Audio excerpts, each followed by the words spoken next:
De Graham Bell a Bill Gates. Los empresarios en la historia del siglo XX, con Diana Uribe. Pocas veces, como en el caso del programa de hoy, buenas, sucede que una revolución tecnológica y un acto de lucidez empresarial coinciden de la misma manera y en la misma persona. Generalmente la genialidad casi nunca logra estos dos niveles de competitividad tan alto. Probablemente en el caso de Edison es lo más parecido, pero esto es una revolución en los dos niveles, en lo empresarial y en lo tecnológico. El personaje Bill Gates, con el que vamos a pasar 2 programas, es un personaje absolutamente único. Tiene unos rasgos completamente diferentes en la medida en que fue capaz de comprender una genialidad, teniendo todas las herramientas, digamos, para salir adelante en la vida, porque él tiene un plante muy grande. Él es hijo de una familia acomodada de Seattle, nace en 1955, es el segundo de 3 hijos, y su padre era abogado de una firma reconocida y su madre era maestra. Era un tipo inteligente, un chico que no tenía, digamos que tenía toda clase de factores a su favor. Tenía una posibilidad de dinero, tenía conexiones, tenía pues acceso a Harvard. Digamos, es un personaje que tiene todas las condiciones para salir con algo. Pero no todos los que tienen todas las condiciones para salir con algo salen con algo. La mayoría se vuelven calaveras o terminan haciendo una cosa que no tiene nada que ver. Este sí, era como que aprovechó absolutamente todo lo que la vida le dio para catapultarse hacia los límites de la revolución tecnológica de finales del siglo XX, la más trascendental que nos toque ver en el futuro cercano. La llevó a cabo él. Entonces, y la llevó a cabo Pollito, pues desde los 16 estaba en todos estos asuntos. Entonces, aquí, digamos, una historia que es colectiva se personaliza bastante cuando llegamos a Bill Gates. Una historia que se había dado de una manera de bacanería, por decirlo gráficamente. Una historia que se había dado a través del desarrollo por pura voluntad, por pura goma, por pura delicia, de lo que era la tecnología del computador. Aquí empieza a adquirir unas características completamente diferentes a lo que ha sido la historia de la Apple, pero es una continuación de esa dinámica. Entonces, habíamos visto cómo el Apple había sido el resultado de una cantidad de voluntades contestatarias y colectivas, como clubes, casi como fans de un grupo de rock, algo así, digamos como pequeños clubes de barrio, los homebrew. Cómo se compraba un Altair que no tenía sino lucecitas, eso prácticamente no servía para nada, pero se le compraba era para ponerle, para inventársele cosas, y cómo cada invento se intercambiaba y cada uno de esos intercambios se incorporaba y se hacían clubes para intercambiar todas estas cosas y se hacían revistas donde se pudiera estar mostrando los diferentes tecnologías. Era digamos como una goma, un hobby llevado a proyecto de vida. Y era un proyecto de vida que tenía como idea fundamental quitarle el poder de lo que podrían significar las computadoras a las grandes empresas y hacer que el computador personal pusiera al servicio de todo el mundo lo que antes estaba solo al servicio de las élites y los grandes poderes. La idea de la invención del computador personal era popularizar el conocimiento y el saber, de manera que todo el mundo pudiera tener acceso a ellos.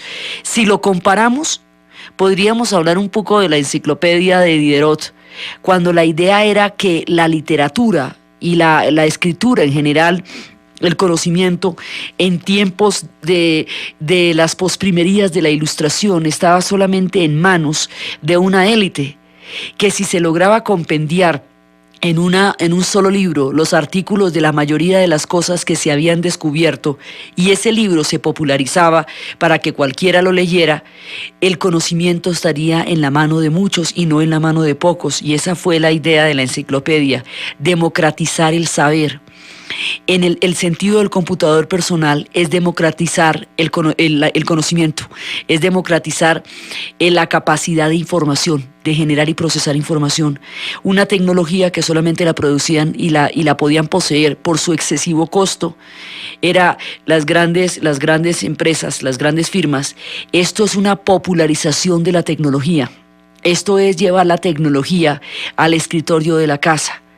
Entonces esa es la idea del computador personal, y eso se desarrolla en un espíritu de una revolución cultural, como habíamos visto, un espíritu contestatario, que era como robarle el fuego a los dioses para dárselo a los hombres. Era como inventarse en lo cotidiano lo que no podía ser posible sino en las grandes empresas.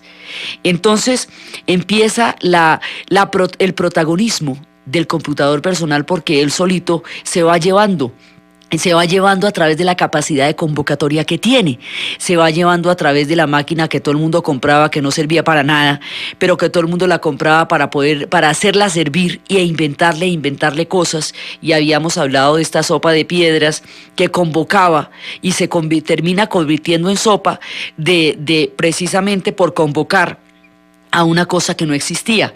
Las grandes compañías no se metían con los computadores personales. La Hewlett Packard consideraba que el computador personal era un negocio quimérico. Así era como definían la sopa de papas, la sopa de piedras, que terminó convocando la creación del computador personal.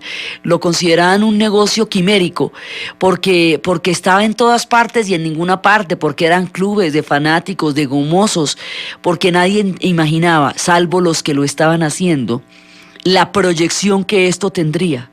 Digamos, pocas veces le toca a uno en su tiempo de vida asistir a una revolución tecnológica, y esta lo es en una medida cuyas consecuencias y dimensiones todavía no alcanzamos a ver en perspectiva. Pero es, digamos, el siglo XX termina con una revolución tecnológica que es el computador personal. Entonces, habíamos visto cómo todo esto se va desarrollando entre alguien que puso una cosa y alguien que puso la otra, y que entonces que vamos a hacer que los computadores tengan pues teclado y que tengan pantalla, y vamos a desarrollarle cosas para que se pueda usar, y entonces programas de juegos, luego ya lo vamos a poner a calcular. Pero el computador personal no tenía todavía un lenguaje propio, no tenía ni un lenguaje propio ni un sistema operativo. Eso estaba, digamos, todavía reservado a los grandes computadores. Y esa es la parte del proceso donde se va a unir Bill Gates. Bill Gates está metido en todo el proceso de la creación del computador personal también. Forma parte de todo este núcleo de pelados. Acuérdense, si ustedes vieran las fotos, estos son una mano de mechudos con blue jeans botacampana, con camisas abiertas, flacos, esgalamidos y bastante desabrochados, los que van a crear desde los garajes la revolución tecnológica de finales del siglo XX. De ese combo de pelados formaba parte Bill Gates. Eran los pelados de las universidades gringas que tenían acceso a una nueva tecnología, pero que tenían la brillantez suficiente para modificarla. Entonces, él se va a insertar en esta revolución y la va a llevar a límites impresionantes a través de la manera como él comprende lo ya existente, lo perfecciona, lo hace mucho mejor y lo logra meter en la gran corriente de la empresa. El computador personal se había manejado con un carácter manufacturado, digamos, como un carácter artesanal. Era una industria de garaje. Masificar esto era muy complicado, porque eso requería de una asesoría, digamos, bastante grande para poderlo llevar a cualquier parte. Entonces empiezan a moverse los hilos. Los hilos empiezan a moverse en varias direcciones. De un lado hay un personaje que se llama Osborne, que dice que los computadores tienen que poder ser portátiles, que usted tiene que poder cargar el computador en una mochila, que lo tiene que poder cargar en el morral, que a usted le tiene que caber el computador debajo del asiento de un avión, tiene que podérselo poner en las piernas. Porque en el momento en que usted tenga los computadores portátiles, usted puede estar llevando eso a cualquier lado y en cualquier circunstancia del mundo usted puede estar utilizando un computador personal que ya no está. O sea, el primer objetivo era sacarlo de las grandes empresas y probar que eso era posible, que eso fue lo que hizo el Altair. El segundo objetivo era llevarlo a los escritorios y a las casas de la gente, ponerlo sobre las mesas de escritorio de todo el mundo. Y ahí, digamos, eso va a tener ya mucho que ver con el Apple, y hacerlo amigable para la gente, que eso no se volviera un galimatías, pues la cosa más rara que no lo pudiera manejar nadie. Entonces se hace el Apple, el computador amigable. Ahora había la necesidad de hacerlo portátil, para que todo ese camino recorrido pudiera traducirse en que usted pudiera estar en un avión escribiendo o haciendo trabajos en su computador personal. Eso, digamos, es en lo que va. Esto se va desarrollando a una velocidad impresionante. Esto en 5 años va dándole la vuelta al mundo, y por eso era que estábamos hablando de cómo la Unión Soviética, al no poder cambiar su estructura de gasto y desarrollo tecnológico, sino cada 5 años que se perdiera la Unión Soviética de avalancha de cambios tecnológicos, ahí se quedó del bus. Ahí fue cuando la dejó el bus de la historia. En estos 5 años, entre el 75 y los 80, ahí, en ese quinquenio específico, la dejó el bus. Y por eso no va a sobrevivir a la década de los 80. Así de simple.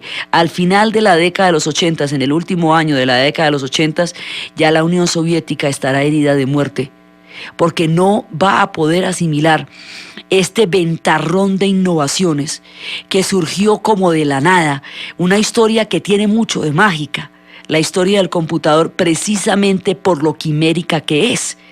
Entonces la Unión Soviética no pudo dar ese salto y se cayó, se desbancó.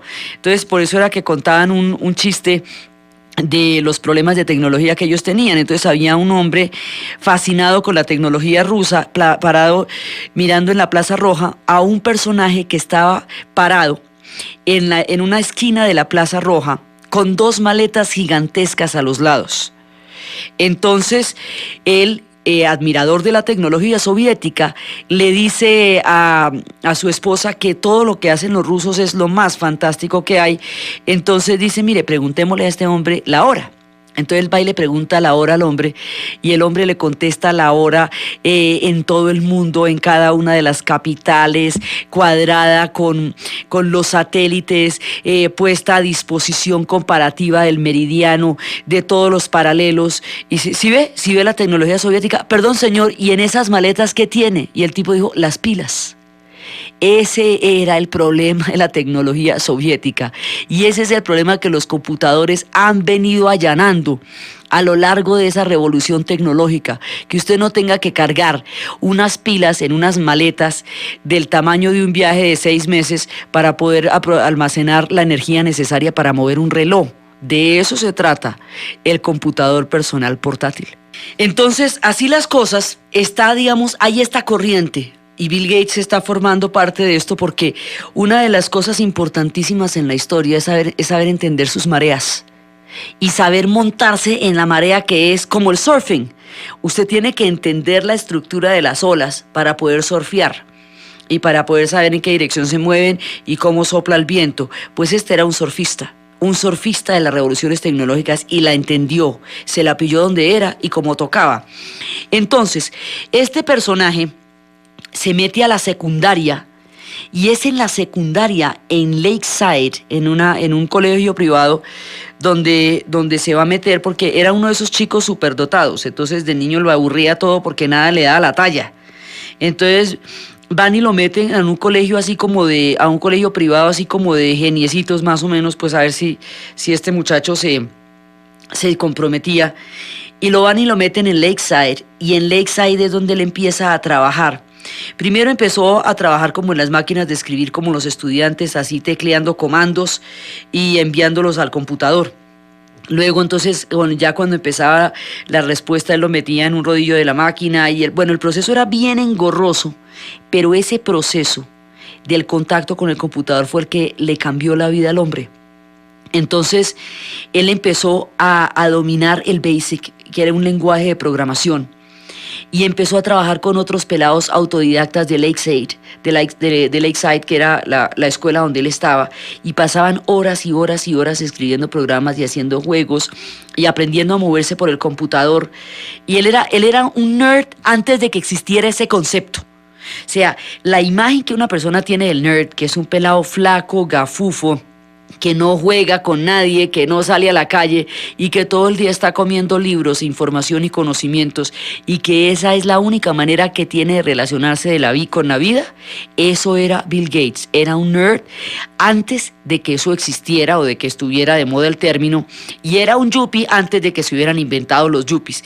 Es decir, su misma naturaleza haría prever personajes que en ese momento todavía no estaban codificados o clasificados. Él era un nerd y él era un yuppie, y todavía ninguna de las dos cosas se usaban, y sale de un ambiente hippie, de una época de una revolución tecnológica. Entonces, sus profesores pues vivían aterrados de ver semejante dimensión de este hombre, y mientras él estaba en la goma, los computadores se desarrollaban de una manera impresionante. Entonces él tiene un compañero que va a ser su compañero de fórmula, que es Paul Allen, y Paul Allen y Bill Gates van a ser como Lennon y McCartney, como Simon y Garfunkel, van a ser, mejor dicho, los paladines de la revolución tecnológica. Entonces ellos empiezan a volverse expertos en programación, rápidamente superan a los maestros y se vuelven más duros que los profesores, y empiezan a llamarlos cuando están en secundaria. A los 16 años, ellos desarrollan los lenguajes para los computadores. O sea, los computadores todavía no tenían un lenguaje específico, no tenían, digamos, y la diversidad de programas todavía era muy limitada. Era como tener un aparato de CD, pero no tener sino 2 discos. Si usted encuentra la manera de poder sacar todos los discos que una persona quiera poder oír en un aparato de esos, entonces vale la pena que usted compre un aparato de CD. Si no, usted se hubiera quedado con los acetatos, porque ¿para qué se iba a comprar un aparato donde consiguiera una mínima cantidad de producción cuando antes había uno donde estaban todos sus discos? En el caso de los computadores no existían los acetatos, esto se estaba inventando todo.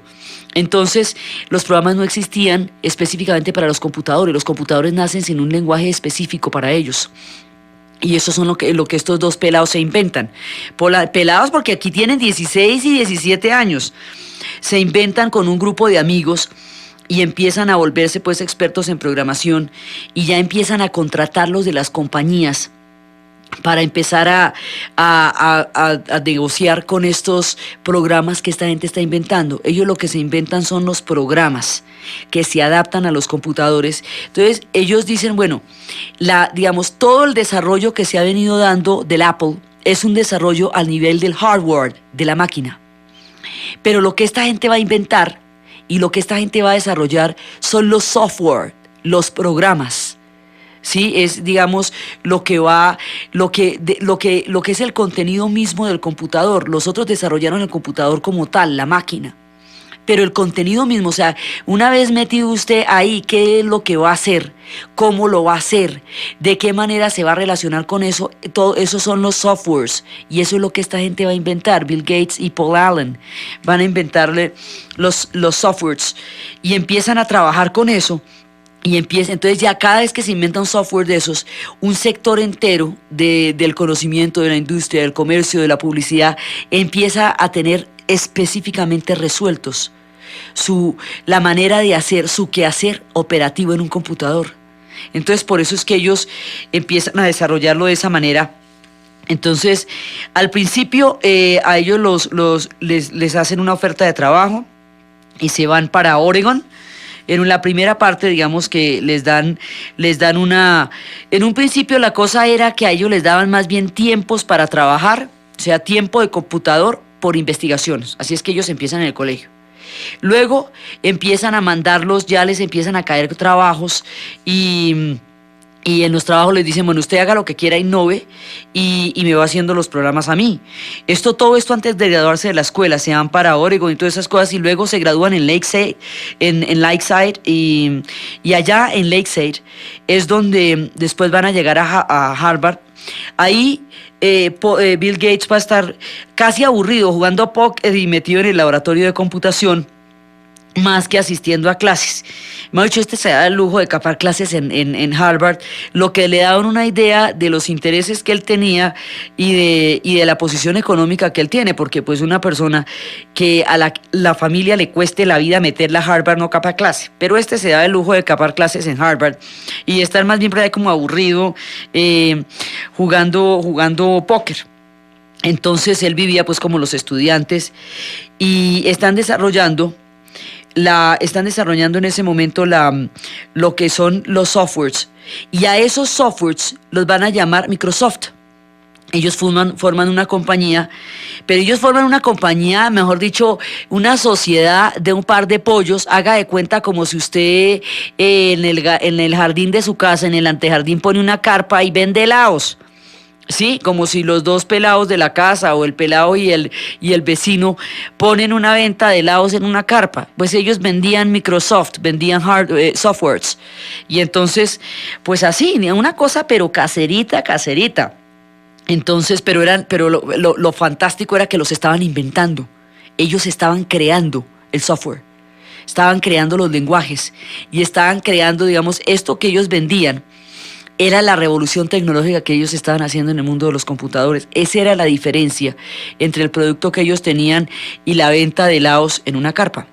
Entonces, ellos estaban allá y bueno, y de pronto, entonces ellos van desarrollando todo esto, van teniendo contratos, diferentes contratos chéveres, ya les están empezando a pasar contratos chéveres, los llamaban compañías de Nuevo México, les habían hablado de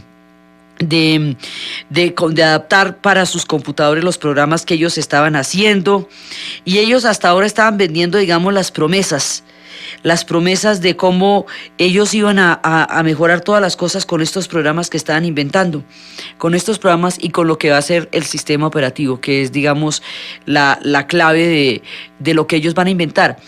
Había una analogía que decían como con las neveras. Anteriormente las neveras eran grandes o eran chiquitas, pero no más, solamente grandes o chiquitas, pero neveras. Ahora, las neveras tienen dispensador de hielo, tienen para enfriar el agua, tienen para descongelar la escarcha. ¿Se acuerda que las neveras viejas no se podía ver lo que había dentro porque eso se congelaba todo y tocaba a punta de cuchillo? Pues ahora las neveras tienen una forma de que esa escarcha no se acumule.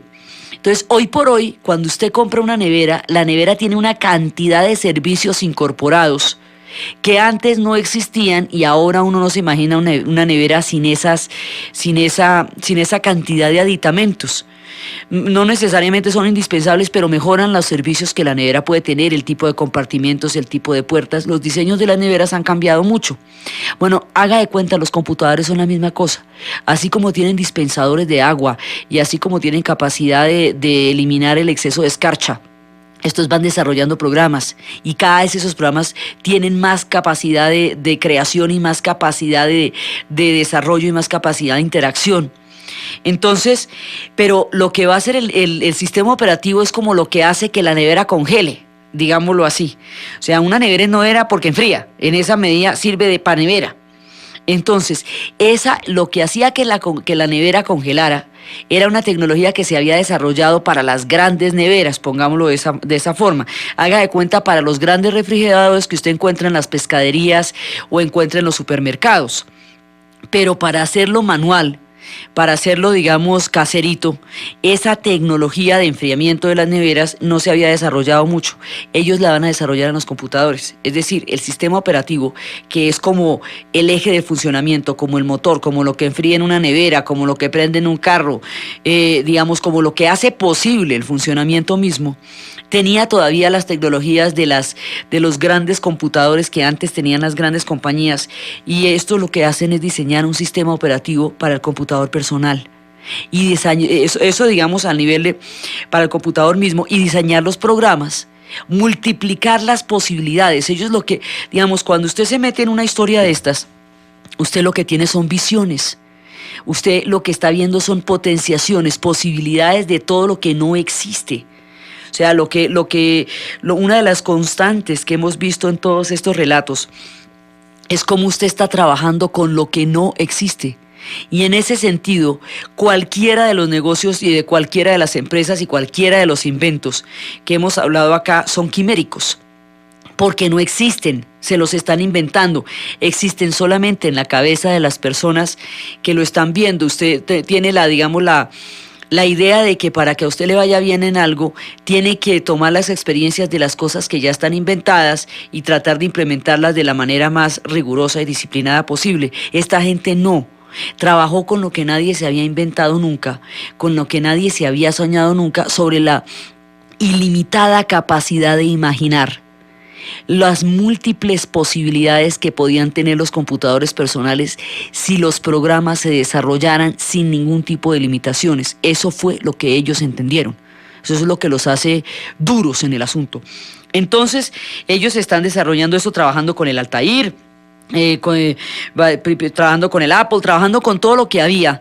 Inclusive, cuando desarrollaron el primer lenguaje para el Apple, ellos ni siquiera, y para el Altair, ellos ni siquiera tenían el computador. Ellos no tenían el computador, lo simularon. Y llamaron a los de Apple y les dijeron: miren, nosotros tenemos el lenguaje para ustedes. Entonces ellos dijeron: bueno, pues venga y lo muestra. Cuando ellos fueron a mostrárselo, eso ni siquiera estaba, eso no lo tenían, ni siquiera lo habían hecho sobre el computador mismo, lo habían hecho sobre la simulación del computador. Luego ni siquiera sabían si eso funcionaba.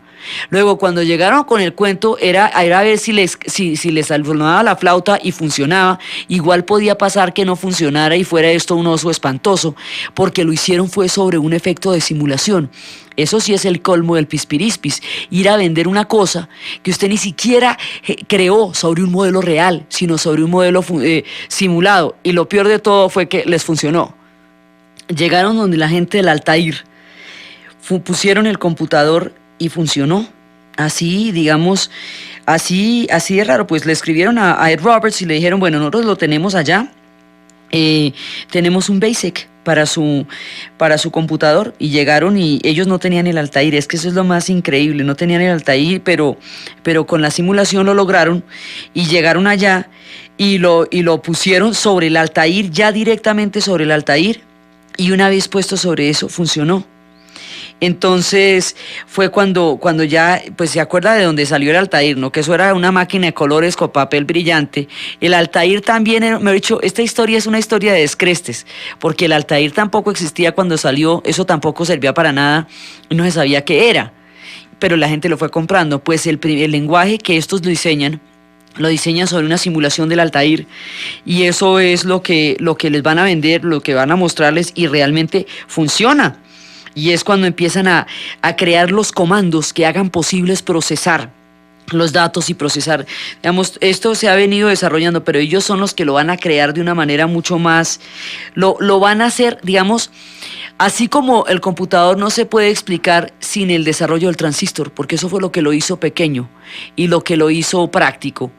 Pues, digamos, el desarrollo de los programas no se puede explicar sin la contribución que hicieron Gates y Allen, no porque muchos otros no hubieran trabajado en lo mismo, ni porque otras personas no lo hubieran inventado simultáneamente, sino que fue que estos entraron en la gran corriente. Entonces vamos a ver cuál es la diferencia, porque genios como estos había bastantes.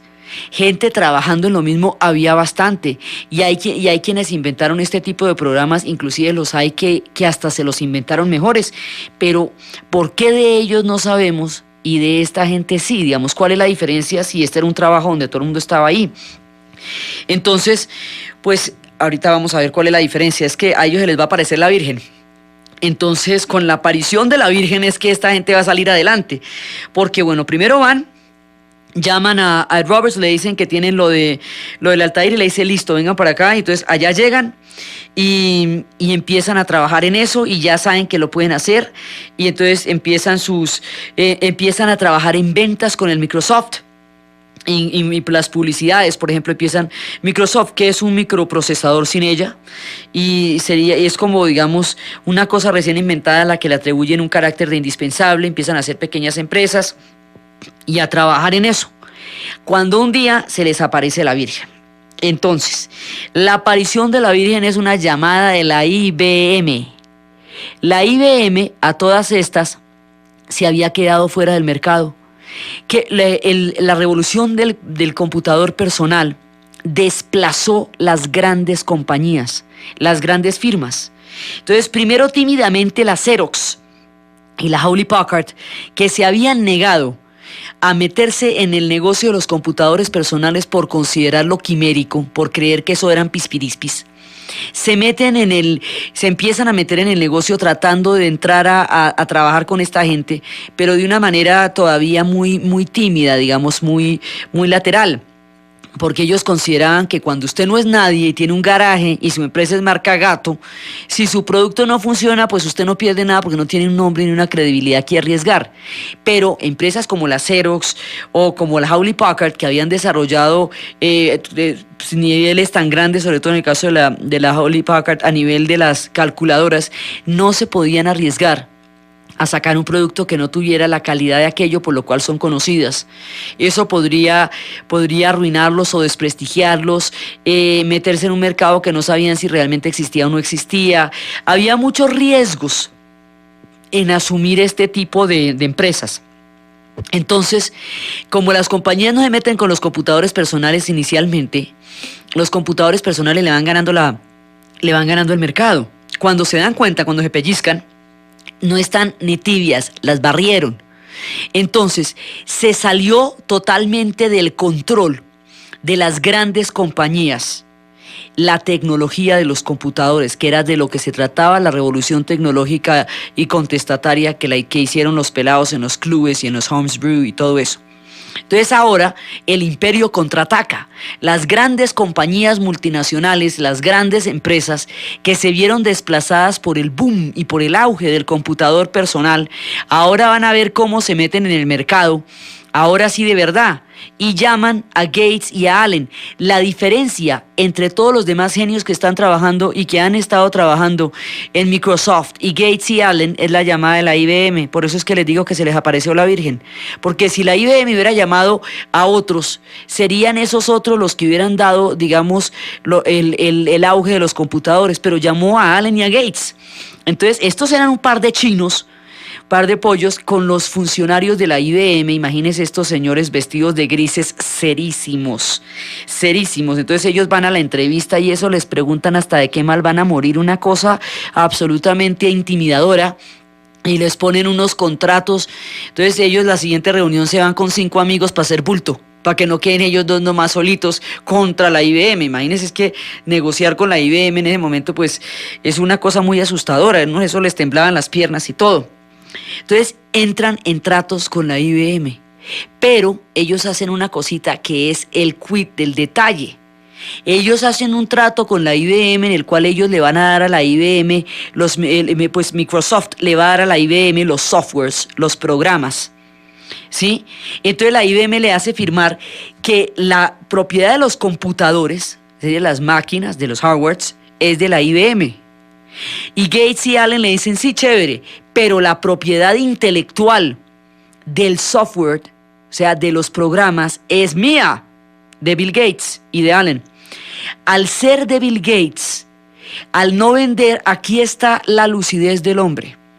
Si el hombre le vende la propiedad intelectual, los derechos de autor, el trabajo, la creación, derechos de propiedad y derechos de creación a la IBM, hasta ahí llegó, porque hubiera nutrido a la IBM, le había puesto popochita y le había puesto grande, y él había pasado en la historia, un poco en el sentido en que lo hace Walt Disney, que logra que nunca se vaya a disociar su nombre como persona, Walt Disney, de los personajes que crean.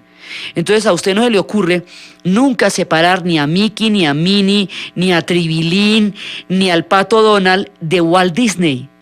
Estos logran lo mismo, que no se vaya a separar el producto y la creación de su autor y de sus autores, y que la IBM le logre respetar eso. La IBM no considera en ese momento tan importante la propiedad del software como la propiedad del hardware. Entonces la IBM lo que estaba era luchando por no ceder en lo más mínimo el nombre de los computadores ante nadie, y a ellos no les interesaba el nombre de los computadores, les interesaba la propiedad sobre los programas, que era lo que ellos estaban trabajando. Y gracias a eso, digamos, se les apareció la Virgen porque lo llama la IBM, pero ellos logran hacer un trato que les garantiza la inmortalidad, porque si no la IBM, digamos, normalmente cuando usted negocia con esos animales tan grandes, le terminan quitando a usted el derecho de creación.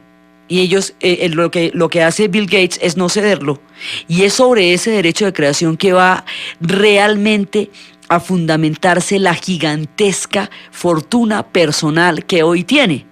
Porque en la medida en que el tipo no cedió la propiedad de los derechos de propiedad, pues empieza a recibir regalías por la venta de cada uno de los programas en el mercado.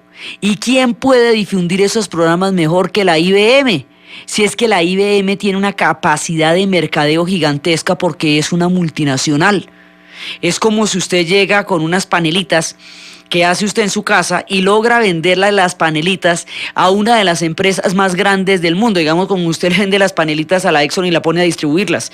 Pasa de ser un negocio de garaje a ser un negocio de multinacional. Eso fue lo que significó la llamada de la IBM y la astucia de no vender el derecho de su trabajo. Esas dos cosas fueron las que le dan el plante para la fortuna tan grande que él va a hacer. Entonces, ¿qué pasa? Cuando la IBM coge los programas, ya empieza, digamos, a darse la masificación de los programas. Eso no era posible antes. Desde el punto de vista del negocio de garaje, era muy difícil que eso se masificara, porque ellos decían que el mercadeo de eso estaba diseñado como un negocio de garaje. No era posible masificarlo. Lo que se hizo fue, digamos, sacarlo a la calle y hacer que la gente tuviera acceso a eso. Pero masificarlo, lo que llaman masificando, es que millones de personas, no solo en los Estados Unidos, sino en el mundo entero, tengan acceso a un computador personal. Eso lo podían hacer las industrias grandísimas que tenían la capacidad de mercadear así. Los otros fueron eventualmente barridos. Ahora, el Apple aguantó porque para competir con la capacidad de mercadeo que tenía la IBM, que tiene la IBM, ellos se inventan el mouse. Y el mouse sí es mucha la dicha, porque usted con un ratoncito que lo acompañe por el computador, en lugar de Shift F7, Shift F8, Shift 43, ¿sí? Pues por el amigable, por ser amigable, porque empiezan a trabajar con los iconos que sean más fáciles de leer. Digamos, Apple lo que va haciendo es desarrollar, ya el modelo Macintosh, desarrollan una tecnología más fácil. Ellos juegan a la línea de la sencillez, de hacer de los computadores algo cada vez más asequible para poder seguir manteniéndose en el mercado, mientras la IBM expande a las velocidades más fabulosas los programas y los softwares que le ha comprado a Microsoft, es decir, a Gates y a Allen. Entonces, así es que ellos logran. Pero entonces ahí pasa una cosa, empiezan a clonar los computadores. Empieza a haber una clonación grandísima, y como están sometidos a una obsolescencia tecnológica tan grande, una obsolescencia tecnológica significa que un computador en una semana ya está obsoleto, ya está atrasado con respecto a otro que se está haciendo, que siempre es mejor. Entonces, ellos asumían los costos de la obsolescencia tecnológica. Eso es importantísimo, porque ¿se acuerda cuando habíamos visto la historia de la radio, de la FM y la AM, y habíamos visto que la RCA, que fue la que invirtió todo el tiempo para sacar para la investigación de la FM, en el momento en que descubre que la tecnología de la FM es superior a la tecnología de la AM, no da el salto tecnológico por no afrontar las consecuencias económicas de dar ese salto. Entonces lo que hace es ahogarle la vida a Armstrong hasta amargársela y hacer lo que se suicide por no reconocer su genialidad tecnológica y que tenía toda la razón. Pues eso no le va a pasar a la IBM. La IBM, en la medida en que se van haciendo cada vez mejores los computadores personales, asume el costo de la actualización de la obsolescencia tecnológica y de la cantidad de personal calificado que se requiere para que el usuario pueda asimilar esos cambios, cosa que no hacía ni la Xerox ni la Hewlett Packard, porque decían que era un camello la cantidad de gente súper especializada que se necesitaba para dar esos saltos. La IBM los da, está dispuesta a hacerlos y los incluye dentro de lo presupuestado. Entonces le va cambiando los equipos por equipos mejores. Pero los clones son mucho más baratos. Y de todas maneras, como ellos se perjudican en el largo plazo, y en el largo plazo nadie los va a tener, los clones se logran mantener en el mercado. Pero la IBM hace un trato de licencias con los clones sobre los programas. Ese trato de licencias no lo va a hacer la Apple. La Apple no les va a dar las licencias a los clones, sino la IBM. Al dárselas la IBM, entonces los clones expanden la tecnología de estos programas mucho más que los de Apple, y es ahí donde les va a ganar la batalla. Entonces, lo que hace la IBM es darle la licencia a los clones para incorporar los programas. En la medida en que más clones tengan estos sistemas, estos programas incorporados y tengan estas tecnologías incorporadas, serán las de la IBM y no las de la Apple las que se van a difundir más. Entonces ahí les va ganando la batalla por el mercado, porque la IBM, como es una gran empresa, tiene la capacidad para masificar sus productos y sus innovaciones mucho más allá de lo que tenía la Apple, que era de todas maneras una empresa de un origen de garaje y una empresa pequeña. Entonces, ¿ahí qué pasa? Ahí la revolución tecnológica en el sentido contestatario de sacarle el poder a las grandes multinacionales vuelve y se pierde, porque otra vez las grandes multinacionales van a controlar de nuevo el mercado. Por eso decimos que el imperio contraataca, va a controlar de nuevo el mercado y va a retomar la posesión sobre todos los productos que están sacando, el monopolio, otra vez. Pero, por el otro lado, es que estas cosas son muy complejas, ¿ve? Porque la misma capacidad de masificación que tiene la IBM quiebra a todos los pelados pollitos de garaje que estaban haciendo sus programas bonitos, a todos estos otros chicos que como Bill Gates y Paul Allen trabajaron arduamente y desarrollaron programas tanto o mejores que los que ellos desarrollaron, pero no los cogió la IBM. O sea, digamos, el parlante a través del cual se va a difundir un invento en la tierra, en la cultura, es lo que determina quiénes son los que van a ser conocidos en ese universo y quiénes no.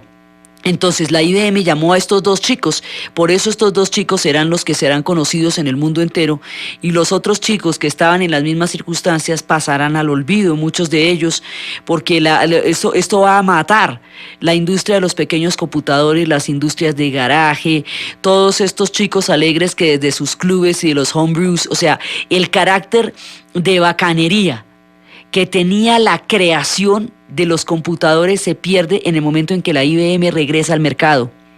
Y la IBM regresa. Ahora, cada vez que decimos la IBM, estamos diciendo Bill Gates, porque Bill Gates está trabajando día y noche para los programas de la IBM y es el que le va a dar, digamos, el cerebro de todo este reingreso de la IBM al mercado, pues es Bill Gates, porque es con lo que él les da que ellos se desarrollan. Por eso es que el hombre va a sacar una fortuna de ese tamaño. Cada vez que estamos hablando de esto y se vende algo, le está entrando billetico por eso a Bill Gates. Entonces, y él lo que decide es que grandes mercados se han agotado porque no son capaces de seguir innovando, porque después de tener grandes éxitos no siguen innovando, y eso hace que se quede solamente en los productos que ellos han garantizado en el mercado y no más, no se arriesgan. Este sí se arriesga. y está creando permanentes innovaciones para asegurarse de que nunca se estanque la capacidad de desarrollo y de evolución de los programas. Y en esa es cuando él va a llegar a lo que lo va a inmortalizar ya más adelante, que será el Windows y después pues la propia, el Internet. Pero él está trabajando para la IBM. Entonces, en ese momento es cuando les digo que él entra a trabajar con ellos y todos los demás chicos de garaje quedan barridos, porque pues al lado de la IBM es como cuando llegan las grandes cadenas de video.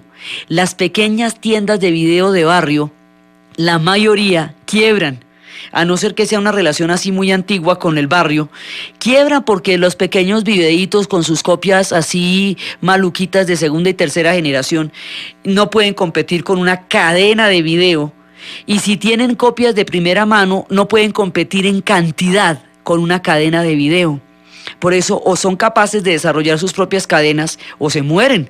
Y por eso es que las cadenas de video mataron una cantidad de videitos chiquiticos, porque no podían competir con ellas. La IBM hace lo mismo con todos los pequeños que tenían sus computadorcitos de garaje y sus programitas que estaban haciendo en sus casitas así, todo artesanalmente, como surgió el computador.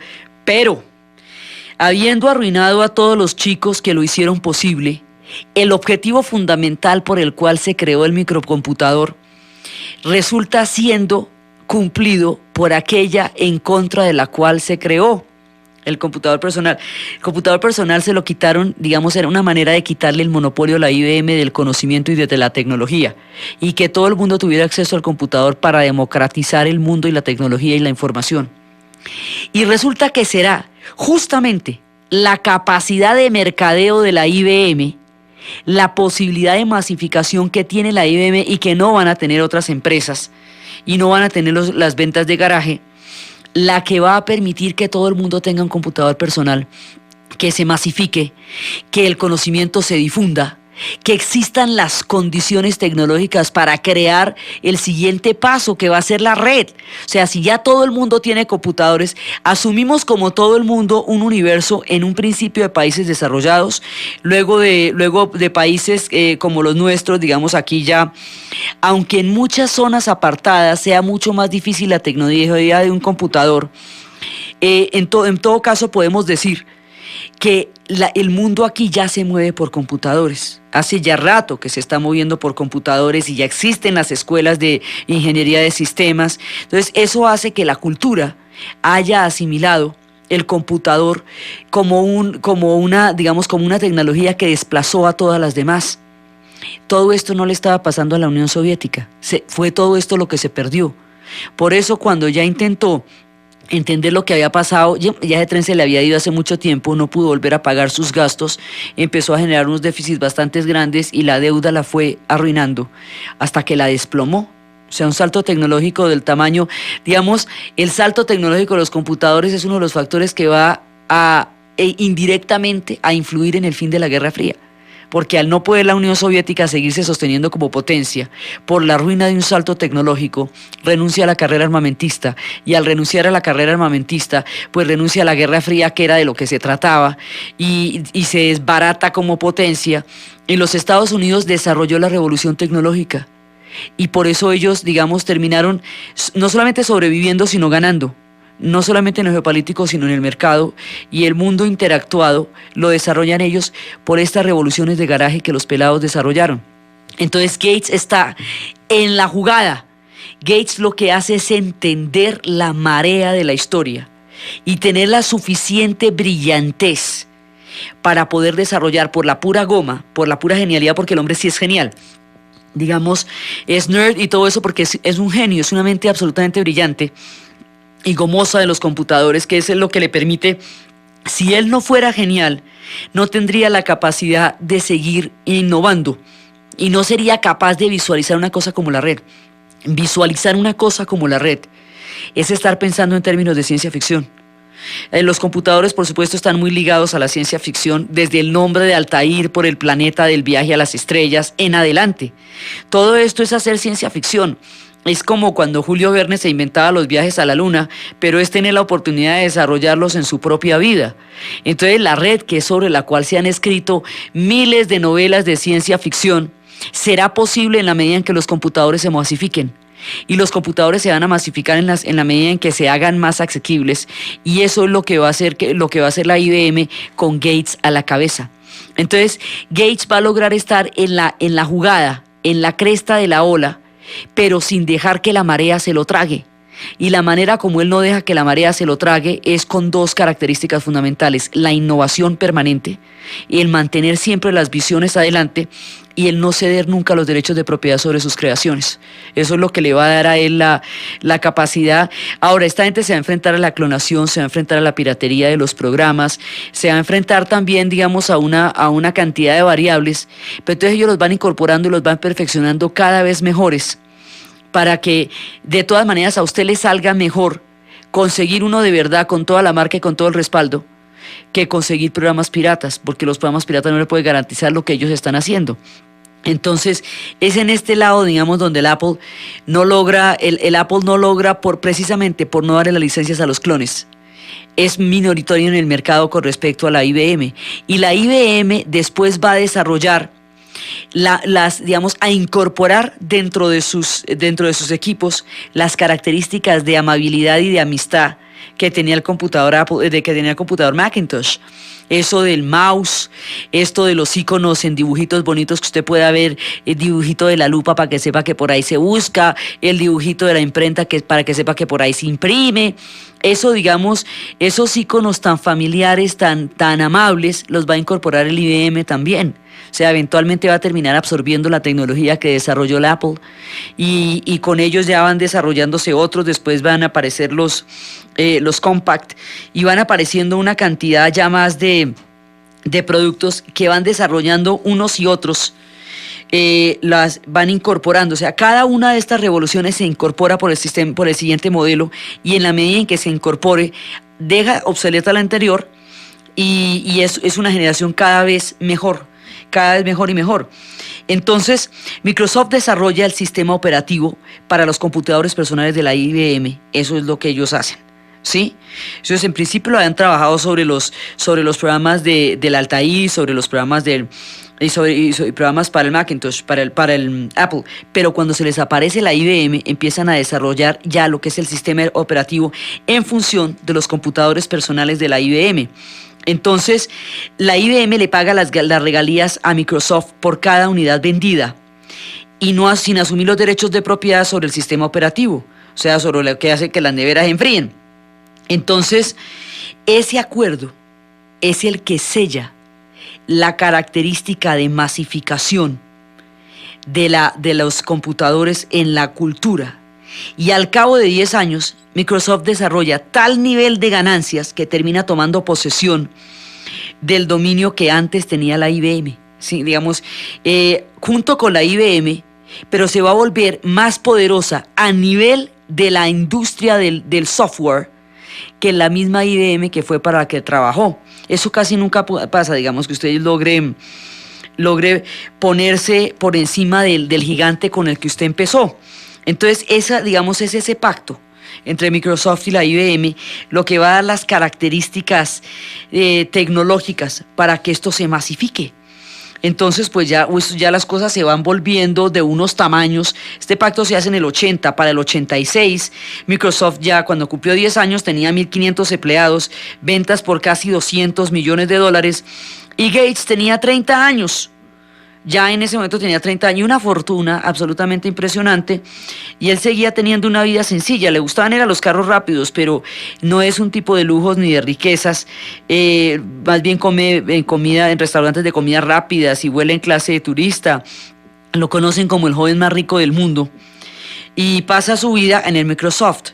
Digamos, el éxito empresarial es una astucia que él tiene, y su goma es el computador. Son los sueños los que le han permitido, las visiones, más que los sueños son las visiones, las que le han permitido a él desarrollar semejante industria, y es precisamente los derechos de propiedad lo que le dieron eso. Entonces, pero él sigue desarrollando, porque si se queda ahí, pues hace mucho tiempo la tecnología lo hubiera borrado, ¿cierto? La misma dinámica, porque muchas de las cosas que hemos visto de los grandes empresarios y de los inventores es que en un momento dado se estancan. ¿Qué fue lo que le pasó a Ford al final de la vida? Ya cuando se trataba de diversificar los modelos y sacarlos de colores y innovar y experimentar, ya el tipo se le había acabado la cuerda para eso y ya era como aferrado a sus viejos modelos, cuando fue su capacidad de innovación lo que le permitió entrar en el mercado. A Gates no le va a pasar eso. El hombre no va a perder nunca la capacidad de riesgo, porque él va a trabajar sobre la industria de riesgo. Entonces dice, bueno, entonces la manera de seguir, si esto de las regalías, chévere, eso está muy bien, pero esto de las regalías a mí no me va a durar en la medida en que yo no innove. Si yo no innovo, me barren, porque estamos trabajando en un sector rapidísimo, donde la capacidad de creación e innovación es la que le permite a usted la supervivencia en el mercado. Entonces empieza a innovar. Innovando es que se va a encontrar con el lenguaje que le va a abrir las puertas a todos los demás, que es el Windows, el sistema Windows, el lenguaje Windows. Y con el lenguaje Windows después va a tener el acceso al Internet. Y ya cuando llegue al acceso al Internet, en ese momento estamos empezando a vivir la era de la ciencia ficción, porque eso ya comunica al mundo, eso son palabras mayores. En este momento todavía la proyección que eso va a tener no es clara, porque estamos, sobre los años de creación del Internet, pero eso es una cosa así absolutamente planetaria, porque le permite entrar en la red mundial. Entonces, él empieza ya con el Internet, desarrolla esos programas de manera que usted viene pues toda la pelea de lo que va a ser la demanda que en este momento tiene Microsoft, que es precisamente porque él metió un golecito, y es que usted no puede tener esos sistemas si no tiene específicamente de la marca Microsoft los programas. Entonces, lo que le están diciendo a él es que existen otras posibilidades de acceder al Internet y acceder sin que haya que comprar su marca de programas, porque el tipo desarrolla un monopolio como el que va a desarrollar Rockefeller con el petróleo, uno de esos monopolios donde lo que se necesite para desarrollar el sector está en manos de él. Entonces es uno de esos trusts horizontales así grandísimos como el que creó Rockefeller, y se va a ver enfrentado a lo mismo que se enfrenta a Rockefeller, la ley antimonopolios. En este momento la demanda millonaria que afronta Microsoft es esa, que ellos no pueden detentar ni obligar a todo el mundo a que sean específicamente sus productos los únicos que puedan admitir el acceso a la red. Pero la historia de la red y de los piratas de la red y de los virus y de la demanda que se le está haciendo en este momento a Microsoft, la leyenda, el programa Windows, ya las innovaciones que han hecho de la revolución de los computadores, una historia de ciencia ficción, es lo que vamos a ver en el siguiente programa, en la segunda parte de nuestro recorrido por Bill Gates, y en la parte en lo que estamos narrando la última de las revoluciones tecnológicas con las cuales está terminando el siglo XX. Gracias. De Graham Bell a Bill Gates. Los empresarios en la historia del siglo XX, con Diana Uribe.